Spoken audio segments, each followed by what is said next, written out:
பாட்டிக்கு நான் என்ன பண்ணுவேன்னா, ஒரு பேப்பர் எடுத்து பிரண்டை, வெங்காயம், தக்காளி, புதினா இதெல்லாம் போட்டு எப்படி துவையல் செஞ்சு டெய்லி அந்த பாட்டி மத்தியான சாப்பாட்டுல ஒரு கரண்டி போட்டு கொஞ்சம் நெய் போட்டு சாப்பிடுங்கன்னு எழுதி கொடுப்பேன். கொஞ்சம் பேர் இப்படி பார்ப்பாங்க, என்னங்க எனக்கு துவையல் அரைக்க சொல்லி கொடுக்குறீங்க அப்படிம்பாங்க. நான் சொல்லுவேன், பாட்டி இதை 30 நாள் சாப்பிடுங்க, 30 நாள் கழிச்சு வாங்க பாட்டி, ஏதாவது பிரச்சனை இருக்கான்னு பார்க்கலாம்.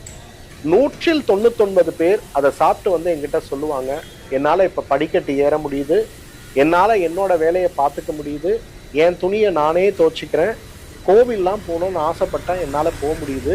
அந்த அளவுக்கு மிகப்பெரிய அளவுல எலும்புகளுடைய பலத்தை ரீஸ்டோர் செய்யணும்னா பிரண்டை மிகச்சிறந்த உணவு, அதுல சந்தேகமே உங்களுக்கு வேண்டாம். ஆனா பிரண்டை செய்ய தெரியணும். நிறைய பேர் என்ன பண்ணுவாங்க, பிரண்டை வந்து செய்ய தெரியாம செஞ்சு பிரண்டை சாப்பிட்டு எனக்கு வந்து அரிப்பு வந்துருச்சும்பாங்க.